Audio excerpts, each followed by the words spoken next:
Boa tarde, bom dia, boa noite a todos. O objetivo dessa gravação é tentar demonstrar, passar para as pessoas alguma coisa que eu aprendi sobre o livro Os 7 Hábitos das Pessoas Altamente Eficazes, de Stephen Covey. Por que a ideia desse livro? Porque mexeu bastante comigo, percebi que as pessoas devem conhecer esse conteúdo, muitas pessoas que eu conversei já conhecem, mas, por outro lado, muitas pessoas também não conhecem. E acontece que esse livro foi publicado no Brasil em 1989. E esses hábitos são profundamente, ou deveriam ser, enraizados na nossa sociedade. Há sociedades que incorporaram esse hábito. E eles tiveram ganhos significativos. Então, não adianta nada eu descobrir um conteúdo como esse e ficar aguardando para mim, ou achando que eu vou ter alguma vantagem. Esse conteúdo tem que ser dividido com o mundo, com as pessoas à nossa volta. O objetivo de estar gravando essa explicação, o maior objetivo é esse. O segundo objetivo, continuar aprendendo. É um conteúdo que tem que ser interiorizado por mim e para as demais pessoas que buscam uma evolução. Então, eu explicando, acredito que vou aprender ainda mais. Dessa forma, espero que aqueles que já tenham algum progresso nesse sentido, que já conheçam, façam comentários, gravem também. Vamos fazer uma interação para absorver mais esse conteúdo, aprender mais e nos tornarmos pessoas melhores, uma sociedade cada vez melhor, mais habitável, mais unida, mais pacífica, alegre, amorosa, não é? Uns com os outros. Que possamos ter uma interdependência, como diz o livro, a ponto de sermos justos, eficientes uns com os outros e todos ganharem. Tá bom? Então vou dar início aqui, pedindo conselhos. Se eu tiver comentado algo sobre aquela pessoa que não está aqui, eu estarei viciado, estarei sendo um hipócrita. Então, me conservo a possibilidade de não fazer. E pasmem, alguns dias depois, aquele presidente ligou, dizendo que leu este livro, que precisava aplicar esses hábitos, que faltava isso na vida dele, e pediu que o povo o ajudasse. Tá bom? Então, por que o presidente fez isso, assim como outras pessoas o fizeram? Porque entenderam que a transformação ela começa de dentro para fora. Para ser independente, que é o primeiro passo, né? Para absorver os 3 primeiros hábitos, nós precisamos assumir algumas coisas. E a transformação é a chave disso. Só que essa transformação, ele diz no livro que é uma porta que só tem trinco na parte de dentro. Ou seja, é só você mesmo que consegue entrar nisso, consegue abrir isso, consegue mexer com isso. E não depende do tempo, mais uma vez, não depende do seu pai, da sua mãe. Ainda que você descubra algumas coisas, algumas dificuldades, algumas situações na vida, você tem formas de transformar isso. E esse livro vai tratar exatamente disso. Ele traz algumas reflexões para nós logo no começo. Por que eu não consegui ainda o que quero? Porque alguns têm e outros não. Porque sou tratado de algumas formas. É interessante a gente lembrar que o livro em si não muda nada na vida das pessoas se elas não compreenderem e agirem. Volto a dizer, é isso que eu estou tentando fazer. Estou tentando explicar, tentando absorver mais o conteúdo, levando luz para alguns, trazendo luz, mais luz para mim, mais clareza para a minha família e tentando evoluir, tá bom? E outra coisa que ficou claro no livro, logo no início, que vai direto dentro disso que a gente está falando, é que saber sem fazer não significa nada, a mesma coisa que não saber. Ou seja, há pessoas que já leram esse livro há muitos anos atrás e não conseguiram colocar em prática, não conseguiram esclarecer outras pessoas, não entenderam de fato os conceitos, porque entender cognitivamente alguma coisa e passar a escrevê-las é uma coisa, agora conseguir praticá-las é outra. O próprio Covey, ele fala que durante a vida dele era um lutador, porque ele não só vivia algumas fases dentro dos princípios, mas ele buscava todos os dias a viver dentro desses princípios.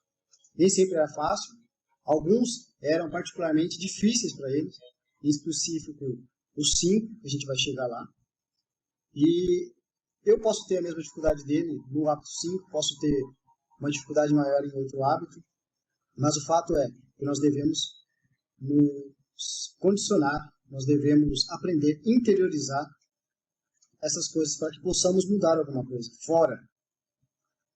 Para que algo aconteça de diferente, nós temos que mudar algo dentro. Isso não vem do nosso esposo, do nosso amigo, do nosso sócio, nada que eles possam fazer vai resolver de fato. O fato é que nós somos agentes da mudança. Se eu quero um mundo melhor, eu tenho que começar a agir. Se eu quero uma família melhor, eu tenho que começar a agir.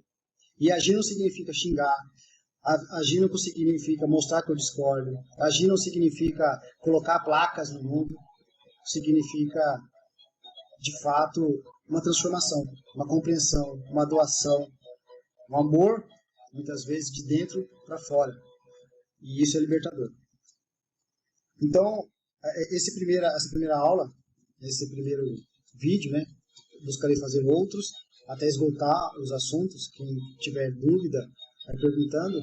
Mas nessa primeira parte, a ideia é trabalhar sobre as percepções, éticas, paradigmas e princípios. São palavras que, durante a história, já foram ditas de diferentes maneiras. Então, é bem interessante, é necessário ficar claro o que pensa o autor sobre o que ele está dizendo. Esse livro já passou por traduções, ele foi traduzido e levou evolução para várias partes do mundo. Como já disse, grandes empresas utilizaram. E como ele mesmo disse, não faz parte de algo que ele achou na Terra. Não, faz parte de princípios, de estudos que ele trouxe, observando civilizações, observando pessoas, empresas, e descobriu esses princípios no universo. E diante disso, ele simplesmente replicou para as pessoas. Ele fez, de algumas formas, alguns resumos. Então é interessante a gente entender as palavras que ele está usando, como que ele decifrou tudo isso, qual foi o método que ele usou. Mais uma vez, volto a lembrar que vai diretamente de encontro com o que está escrito aí. O que eu estou dizendo é o que eu li, o que eu estudei sobre os conceitos de povo. Entendo que o mundo precisa mais dele e é uma forma de ajudar. Mas tudo que eu vou dizer aqui, explanar aqui, são as minhas visões, as minhas percepções em relação ao que eu consegui observar. É a forma que eu consegui, os meus óculos, a minha forma de ver o mundo. Então, você passando para mim novas formas de conceitos, novas experiências, vai me abrir a mente, vai me fazer ver por um outro ângulo. E essa é a interação necessária na vida humana. Às vezes a gente fica fechado pela forma que entendemos, a nossa interpretação, e nenhuma interpretação ou nenhuma verdade é maior do que todas juntas, tá bom? Então, isso nos leva direto ao conceito 1, sobre percepções, que é a forma que você e eu vemos o mundo. Então, o que é percepção dentro do livro? É a forma que cada um vê. Então, se eu estou percebendo uma situação, algumas coisas que voltam a acontecer, uma interação social, o fulano vive falando para mim e ele não gosta de mim, na verdade, ele me faz me sentir mal. É a forma que você está percebendo essa situação. Mas será que é de fato? Será que o mundo ele é ruim do jeito que você está dizendo? Será que está tudo tão degenerado? Ou será que algo está em você? Está na sua percepção, está na sua mente? Então, é isso que é um conceito que vai ser trabalhado daqui para frente. A sua forma de ver. E a forma de você agir, porque as percepções levam indiretamente as suas ações que levam aos resultados. Então, como você vai agir, está diretamente relacionado com como você está percebendo essas coisas, tá bom? Depois disso, a gente vai falar sobre ética. E aí ele define ética de personalidade e define ética de caráter. Ele percebeu, durante os estudos dele, que após a Segunda Guerra Mundial, nós, seres humanos, passamos a nos focar sobre a ética da personalidade. que são atitudes, comportamentos, por exemplo, vista-se para o sucesso, aperte a mão, olhe, tenha um olhar altivo, seja determinado, mas isso tem muito a ver com atitudes e comportamentos. Sem muitas vezes nos habituarmos a olhar a nosso caráter, o que está dentro de nós para fazermos essa coisa. Então, quando eu começo a ter um passo largo, simplesmente uma atitude dessa forma, com uma ética de personalidade, sem ter uma definição de quem eu sou, sabendo, por exemplo, na minha mente, ou achando, pela minha percepção, que eu não sou digno de nada, que eu errei, que eu sou fraco, o que vai adiantar eu andar alguns passos firmemente, sendo que no meu interior, nem eu acredito nisso. Então, são atitudes que não duram, são atitudes que têm vida curta, são atitudes, situações que nos dão algum dinheiro por algum tempo, ou nos dão algum sucesso, independente da situação que nós estejamos, mas elas não têm algo duradouro, não é uma coisa perene, porque elas são superficiais. Então, isso ele descobriu nos estudos dele pós-guerra e nos estudos anterior à guerra ele descobriu a ética do caráter, que vinha dos gregos e outras civilizações que ele estudou, tá bom?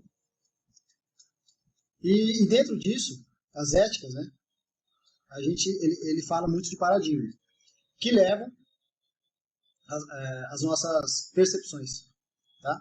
Então, quando ele fala de paradigmas, são partes de alicerces, é como se fosse o radier numa construção, é como se fosse algumas bases para nós conseguirmos ter essas percepções.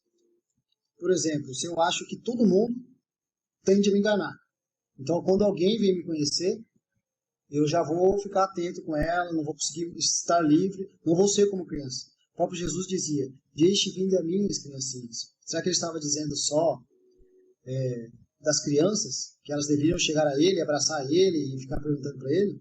Ou ele queria saber da sua criança interior, onde ela estava? A liberdade, a sinceridade, aquilo que o Pai nos formou para ser.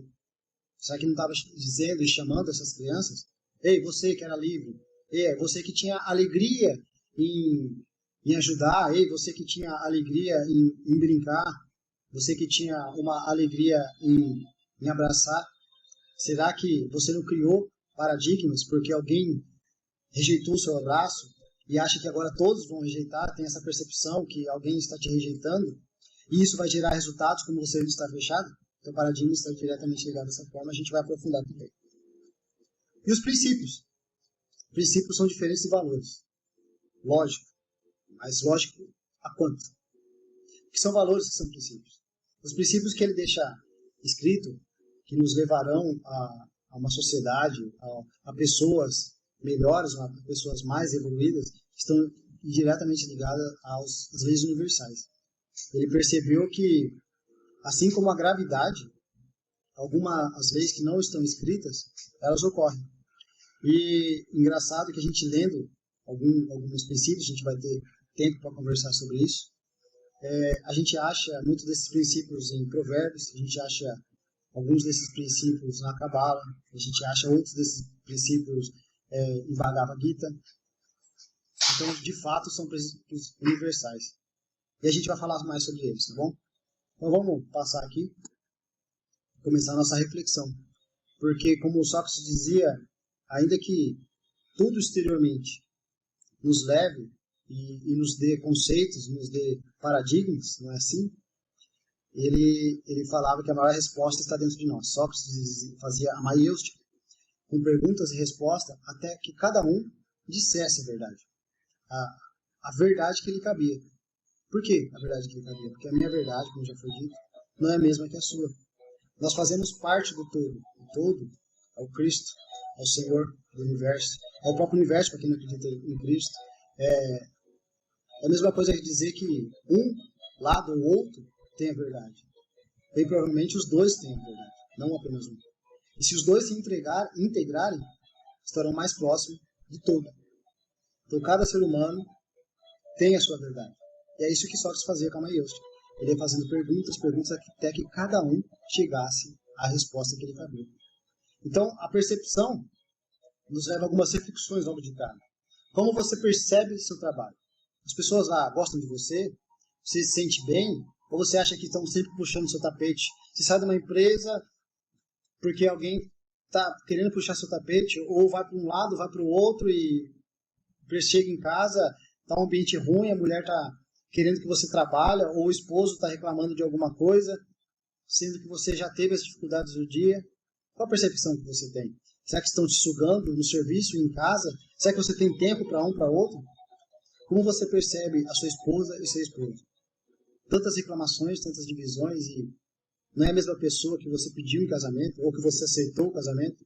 Não é a mesma pessoa que tinha tantas virtudes que você falou, dá para viver a vida com ele.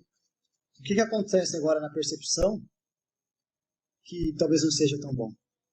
O que acontece agora nessa nova percepção, nesses novos paradigmas, que te fazem pensar muitas vezes em desistir? E seus amigos? De fato, eles entendem você? Ou de fato vocês entendem ele? Por que isso está acontecendo? Então, são trabalhos e tarefas que a gente tem que observar. Esse primeiro conceito nos leva diretamente à observação. Observação de nós mesmos, a observação de onde estamos no papel social, a observação de como estamos no trabalho, como agimos diante de uma situação ou de outra. Será que estamos sendo simplesmente repetitivos? Agimos em situações diferentes, sempre da mesma forma, e por isso temos o mesmo resultado? Qual a percepção que você tem quando para para observar? Então esse é um exercício constante. É um exercício que ele já coloca no início do livro e nos faz pensar e refletir. Quem somos nós? E a partir daí nós vamos ter um ponto de início, para sabermos onde queremos chegar. Quem sou eu hoje? Quem é você? Você é resultado de várias pessoas agentes, ou você é agente? Você só responde ao que querem? Você vai agindo e a sua vida depende de outros? Depende de quem está no poder, ou depende de quem saiu do poder, ou depende do animal que está na rua, ou depende... Quem é você? Quem é a sua família?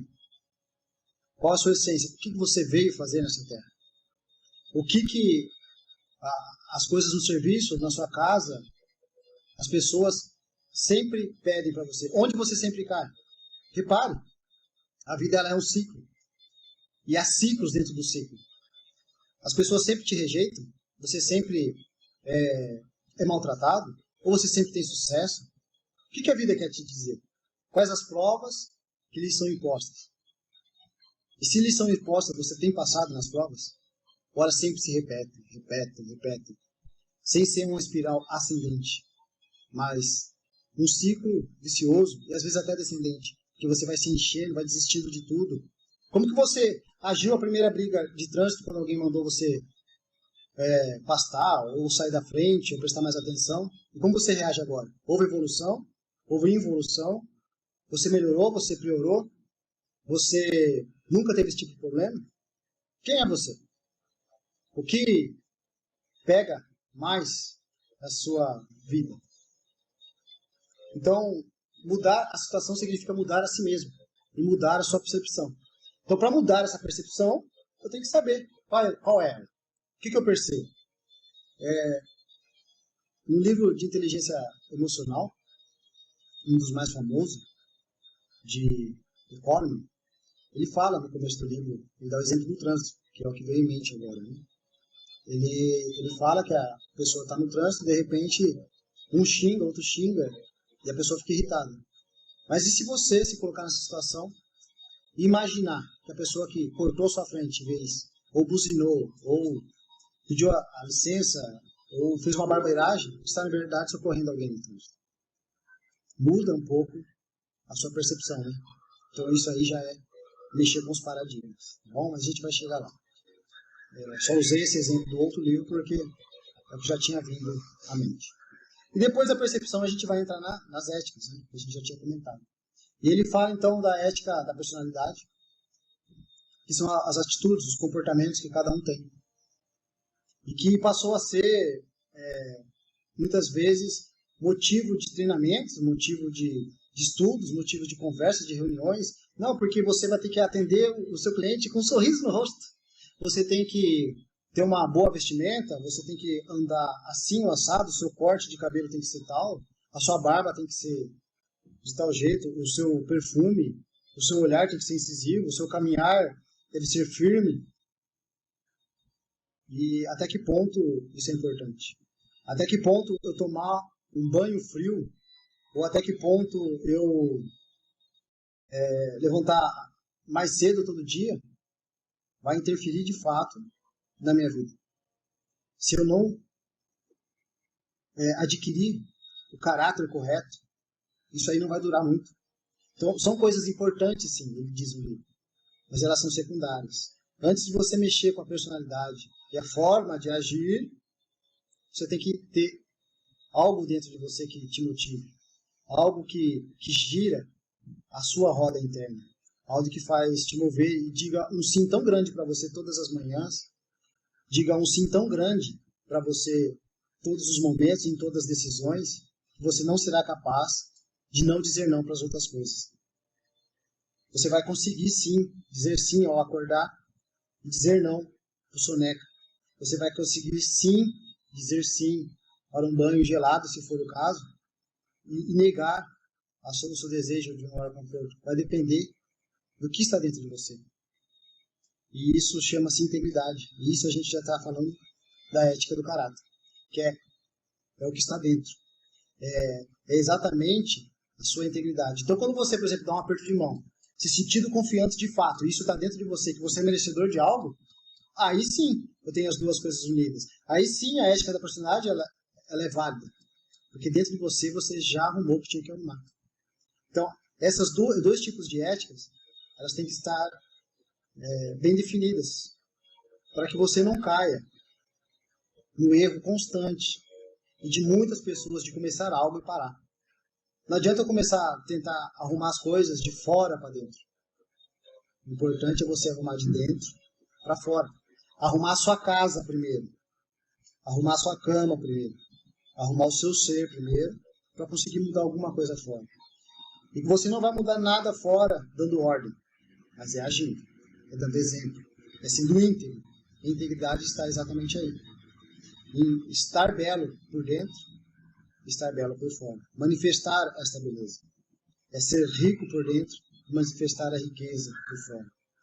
As pessoas às vezes confundem manifestar a riqueza com ter todo o dinheiro. O que adianta eu ter todo o dinheiro em uma floresta? O que adianta eu ter todo o dinheiro dentro do Sodoma e Gomorra? Mas manifestar a riqueza é manifestar a luz.